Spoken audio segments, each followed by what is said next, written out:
Shalom and welcome to this overview of our March 2024 Granddaddy tour. Now, this trip included three biblical lands. First, Egypt, secondly, Jordan, and then finally, Israel. What this short presentation will include are some highlight images and pictures of our trip, and I wanted to really take this time to convey to you that Israel is now safe. We had no safety concerns whatsoever, and I wanted to convey this through pictures in this short overview, and I'm happy and delighted that you are joining me for this purpose. So let's get started with this March 2024 trip overview to Egypt, Jordan, and Israel. Thanks for joining us.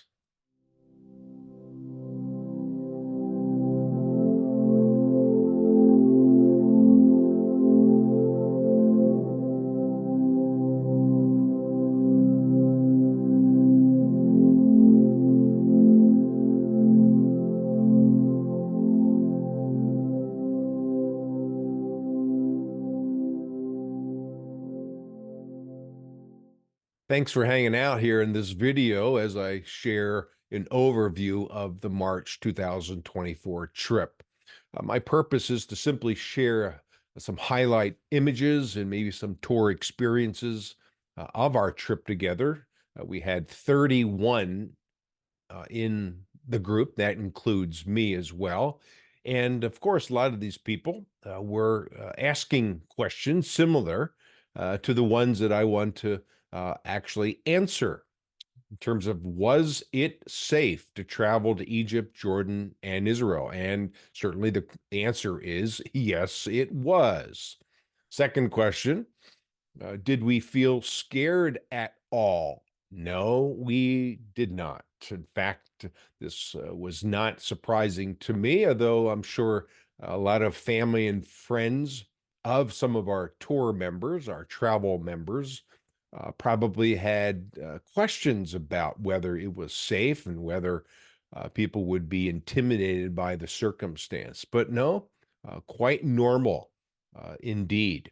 What were the conditions like in Israel? And again, we were one of only a few groups, and normal life from the north to the Jerusalem, everywhere in between, the conditions were ideal, really. We only had, incidentally, only one rainy day from the beginning to the end of the trip, and that was in the north, but that did not damper our tour experiences at all. In fact, it enhanced our time, especially when it rained when we were out on a boat, a picture that you'll see in a moment on the Sea of Galilee. It really added to the dynamic of the Mark 4 and Matthew 14 stories that we, of course, read. These would be the storm narratives. But all in all, it was a great experience. And what I want to do is simply share really quickly in sort of rapid order without too much explanation in this presentation, some of what we encountered together. Let's start with the land of the Nile. There's our group standing in front of the Saqqara pyramid, which is in the area of Giza to the south of Cairo. This is where we flew in, incidentally, and then after our first full day in Cairo, we then flew to Luxor for 2 days, and then we flew back to Cairo, and then over to Amman. But here, 3 days in Egypt. It's always a great view from our window of our hotel to see the Nile River at night. The Nile is what brings life to Egypt. Other than the Nile, everything is desert. So Saqqara is the step pyramid. It dates to about 2600 BC, maybe a few decades earlier than that, depending on who you talk to. So this precedes even the time of Abraham by at least 600 years. It's a step pyramid, and of course, the Grand Pyramid. There are a series of pyramids here in Giza. This particular pyramid of Khufu It stands 500 feet high, and it's made of 2.3 million stones. It's remarkable. Some of our people actually went inside of it. Nearby is the Great Sphinx, and what a great image this is the with the tall pyramid in the background and the Sphinx here discovered in the 1800s. Now, we made biblical connections all the way through the entire trip, but even here in Egypt, we think and would suggest that this pharaoh, his name is Amenhotep II, was the pharaoh of the Exodus. So that means Moses would have known him well. And I think Moses would have known her as well. Also, her name is Hatshepsut. She is or was the Pharaoh's daughter who most likely took in Moses when a young boy at the end of the 16th century BC. So we really enjoyed a lot of uh, things that first full day, the pyramids and the Egyptian Museum. The next day, we flew to Luxor, and our first encounter was the temple at Karnak. Lots of pillars standing tall, hieroglyphs all over the place, obelisks, you name it. And then in the evening, the temple of Luxor. These are the two standing temples on the east side of the Nile River. We had a great time. I think this is the best time to visit this temple of Luxor when it's all lit up. Of course, prior to it becoming dark, we enjoyed a sunset over the Nile River at our hotel in Luxor. But the next day, we visited the Valley of the Kings. And there you can see Amenhotep II, Thutmose III, another very powerful pharaoh. He actually had 17 or 18 military campaigns. I think Moses would have known him as well. But we went into four tombs here. These are where the tombs of some of the pharaohs are buried. 63 tombs, and this was the first one, the famous King Tut tomb. Look at the colors, they're well preserved in this tomb of King Tut. Ramses III, Ramses VI, forget the other one we went to, but this is a great example of how colorful these tombs are. These are huge hallways that lead to the sarcophagus of the pharaoh. And again, we saw many groups, not at all from the U.S., but uh, a great time to be here in Egypt. I would say crowd-wise, again, on the lower end of things, but yet the reliefs on the sides of these tombs still just glow with the color originally painted.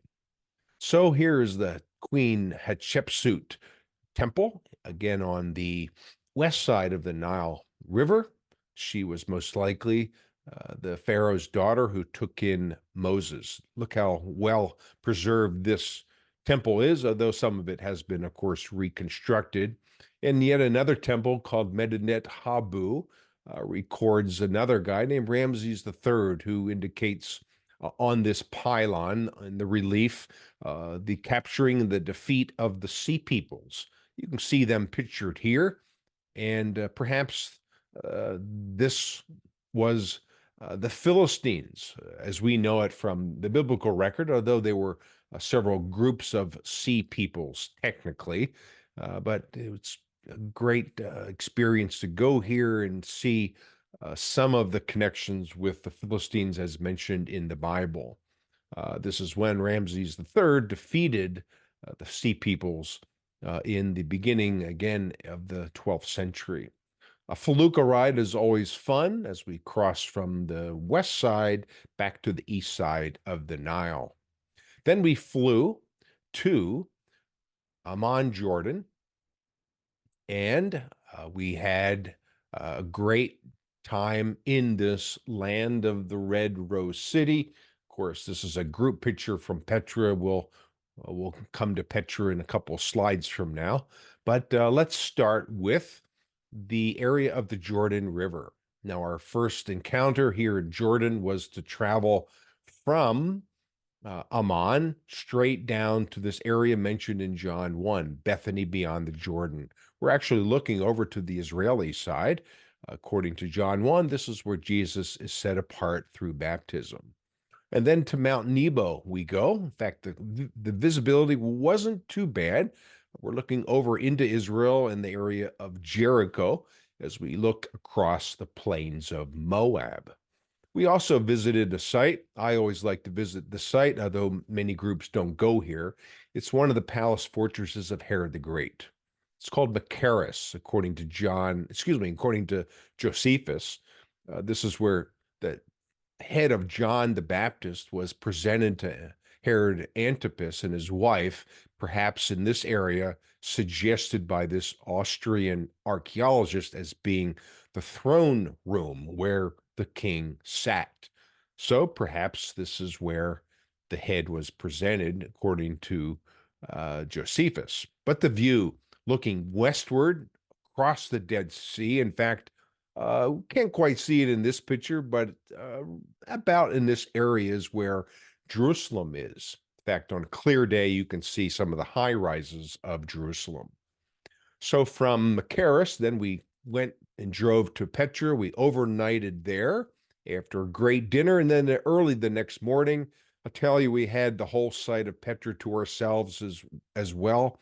And of course, the Seek, the canyon walk of about a mile, leads to the famous treasury, the tomb of Aretas, most likely the third. We call it the treasury, and remember the Indiana Jones movie? Dun dun dun dun dun dun dun. That's it. That's the song where Indy and his father ride out on a horse after or at the end of the third Indiana Jones movie. But another great Nabatean tomb is one that's called the monastery today.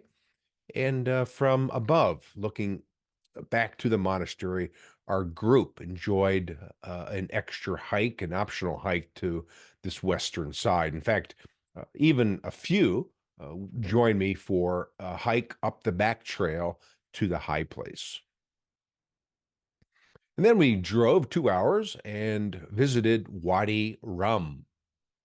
There's Brady as he climbed up this mushroom-looking rock at Wadi Rum. Here's where we enjoy the Jeep rides. And again, God brought a great, great group of people together from all over the country. And what a great day, a great way to end this day in the desert as we enjoyed a sunset in Wadi Rum. This is in southern Jordan. We stayed at a place called the Captain's, and it was a Bedouin camp, and we all had our own tents and bathrooms, which was nice, and people enjoyed the food here as well. So now we cross into Israel. This is a group picture from eventually En Gedi. We'll again visit this site shortly, but the primary land of the Bible is Israel. So we crossed the southern border, and we enjoyed about an hour or so snorkeling and swimming in the Red Sea. All kinds of coral and fish, spectacular colors represented. Just about 20 miles to the north of Eilat is Timnah, where a full-size scale of the model, a model of the tabernacle is displayed here, 150 by 75. We were warmly greeted, by the way, as we entered Israel at the southern border. This is very much looks like Petra on the other side. This was a place established by Egyptians where they mined copper. Nearby is a dairy kibbutz here in Israel called Yavata, and we get nice ice creams here. And what a delight this is. And Yodvata really does it well with the ice cream that they produce at their kibbutz. We ended the day by driving further north and enjoying floating in the Dead Sea at sunset. What a wonderful time people had. The following day included the desert sites of Masada, En Gedi, Qumran, and then Jericho. So Masada, this is a view from the east, but on top we can see the Dead Sea to the east and the storerooms below and even the northern palace. Many of us climbed down the steps down to this area of the palace. This was a palace fortress, incidentally built by King Herod the Great in the 30s BC. Then En Gedi. We're looking up to the Wadi David, as it's called. Again, no one here, a few locals at all. That's all. But here's that group picture again, looking back eastward to the Dead Sea and the area of Jordan beyond, the hills of Moab. But we had a great time and just a wonderful experience here with connecting with the stories of like Solomon, a Song of Songs, and the passage in First Samuel 24 with David and Saul, and even Second Chronicles 20, which records a story involving three invading armies from the east with Jehoshaphat in Jerusalem.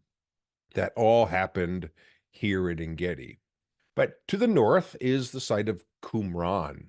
Again, notice the Dead Sea and the area of the Jordanian mountains to the east across the way. But Qumran, even though it's a very small archaeological site, it's indeed the most significant because of what was found here in 12 caves. This is one of those caves, Cave 4, and about 65% of the Dead Sea Scrolls were found in this cave. We ended the day at Jericho. So we entered into a Palestinian city, no issues at all, once again, nor did we anticipate this. And we're looking at walls probably seen by Joshua as they circled the city 7 times and the walls came tumbling down. Now, here's an interesting picture. Yes, yours truly playing the role of Isaiah. This is the next morning where we overlook the Wadi Kelt, the heart of the Judean desert. And there I am. I usually read or recite Isaiah 40 from down below, and it's fun to play the part of Isaiah. Incidentally, John the Baptizer would echo the same words of Isaiah somewhere similar in the Judean desert. Then we drove again through the Samaritan Hill Country. Politically, it would be called the West Bank. Again, no issues at all. We took roads that we normally take to the area of Shiloh or Shiloh. This is where the tabernacle was located for over 300 years. I'm really looking forward to helping out with the excavation this coming June here at Shiloh. It's part of an option of our June trip, which is incidentally still open if you want to join the June trip.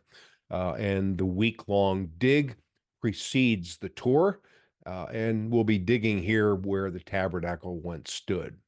But to the north, after Shiloh, we went to Beth Shean, which is a huge, not only an Old Testament city, but a much larger Romanized city with a theater, bathhouses, colonnaded street, even public latrines, you name it. A great, great city to visit. One of the most impressive archaeological sites. We ended that day by visiting Mount Gilboa, looking back to the area of Beth Shean where we were just at. This is a beautiful view of the Harod Valley, the eastern finger of the Jezreel Valley. The following day, after resting in Tiberias, we then went to 3 sites. Now, these sites on the Golan Heights, we intended to visit at least one of those. We actually wanted in our program to head north to the Syrian and Lebanon border. So this is the only time we had to actually tweak our program because of safety issues and what Israel is now encountering with Lebanon, with Hezbollah up north. Of course, we stayed far from those areas. So we first went to Gamla, then to Katzrin, and then to Hippos. So this is a first century synagogue. Even though Gamla is not mentioned in the Bible, we think that Jesus most likely taught about the kingdom here, given what we read in Matthew 4 and Matthew 9. And then at Katsrin, a Talmudic village, we visited this site where we read from Mark 2. You can almost picture the guy who was lame being lowered down by four friends to Jesus, who not only healed him physically, but said, "Son, your sins are forgiven." Jesus displays his authority to forgive. And then finally to Hippos, which is one of the Decapolis cities, again on the east side of the Sea of Galilee. A great, beautiful day, sun, the green, the grasses, the wildflowers. It was really stunning. But then I threw in an extra special site no one goes to, although this is the second group that I've taken to Kirbet Cana. And this is, I think, where the stories of John 2 and John 4 took place. So we're walking up. There is really not much of a trail. It's about a 15-minute hike to the top where we see this structure that some suggest it being a synagogue from the days of Jesus.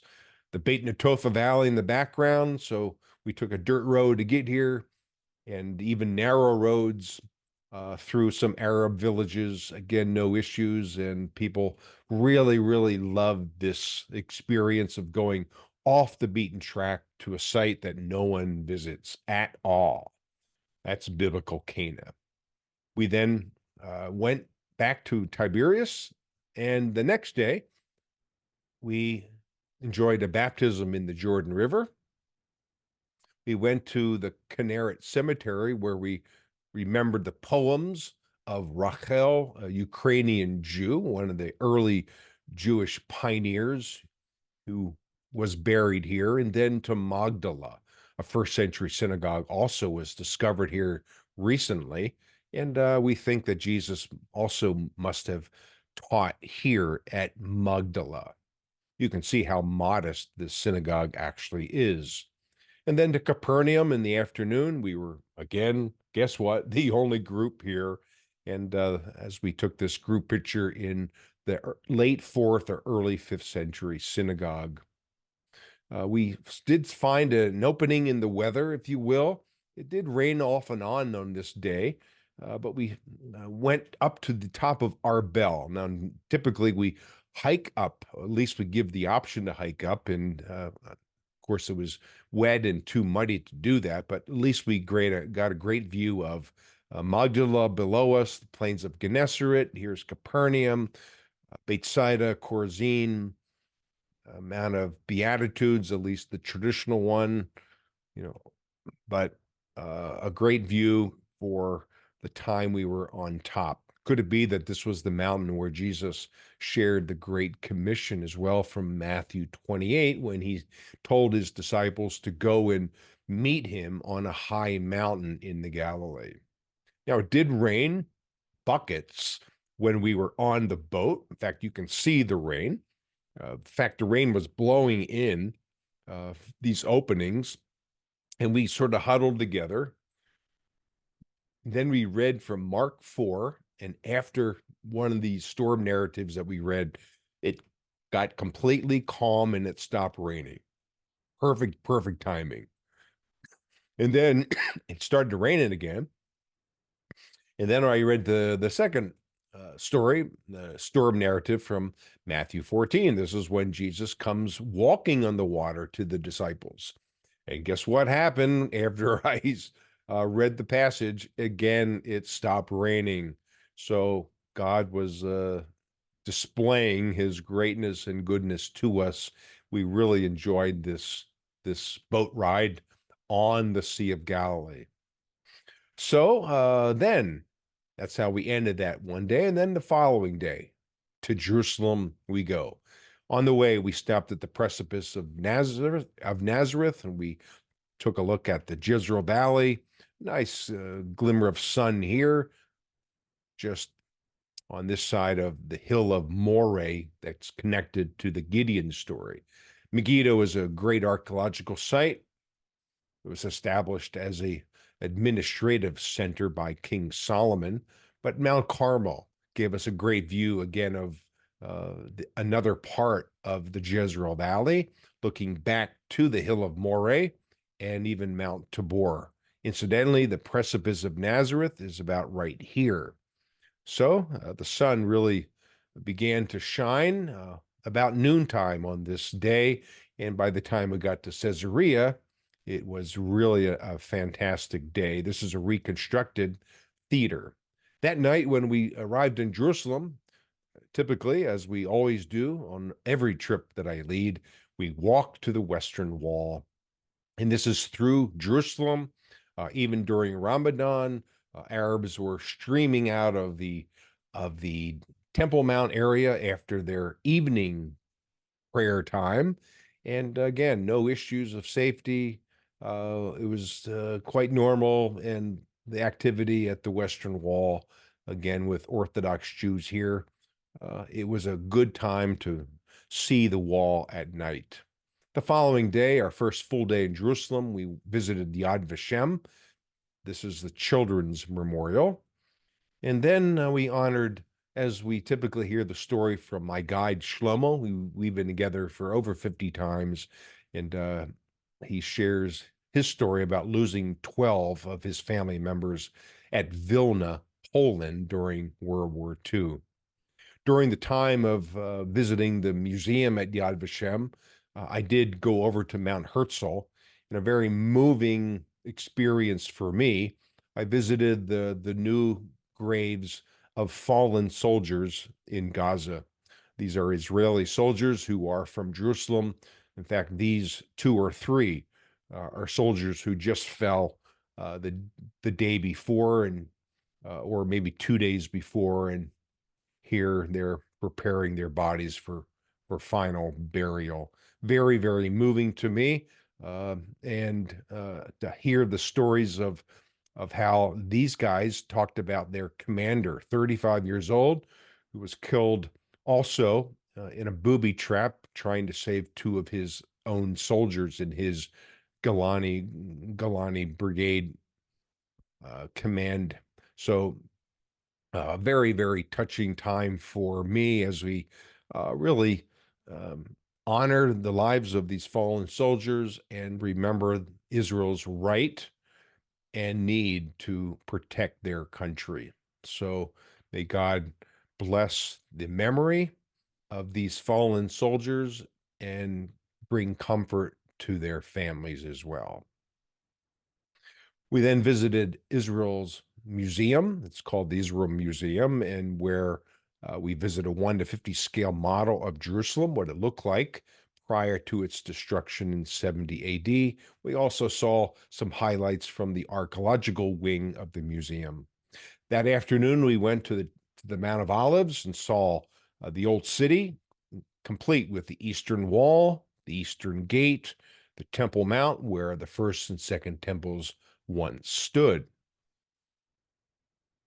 Then we went into the old city again, through the Muslim, into the Muslim quarter, through the St. Stephen's or Jericho Gate, and we had the St. Anne's Crusader Church all to ourselves.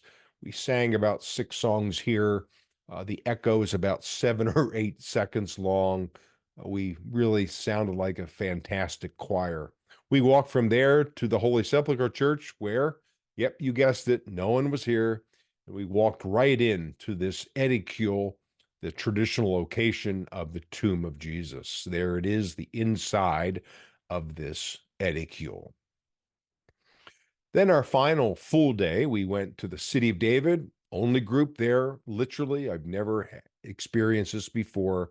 We walked through Warren Shaft, prior to that, Area G of the excavations, and then through Hezekiah's Tunnel. There's our good friend Kathy and our tour members having a great time at the meeting point where 2 teams of rock cutters were used in the days of Hezekiah to chisel this tunnel.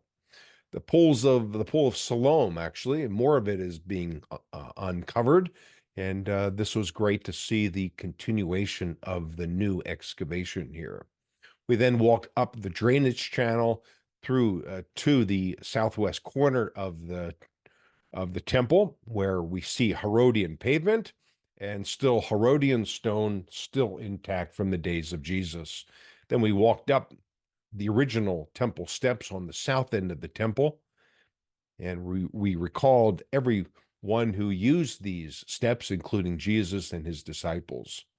That afternoon, we then drove south and east of Jerusalem to Herodium, where we visited this magnificent and perfectly restored the receiving room of Herodium. I should clarify this. It's not really restored in color, although some parts are, but this lower area is really how Herod the Great left it after he died in 4 BC.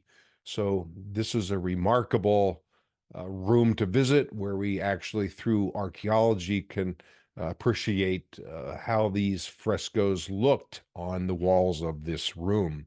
The view from Herodium, looking eastward, we could even see the Dead Sea over the Judean desert, and beyond the Dead Sea again are the mountains of Moab in Jordan.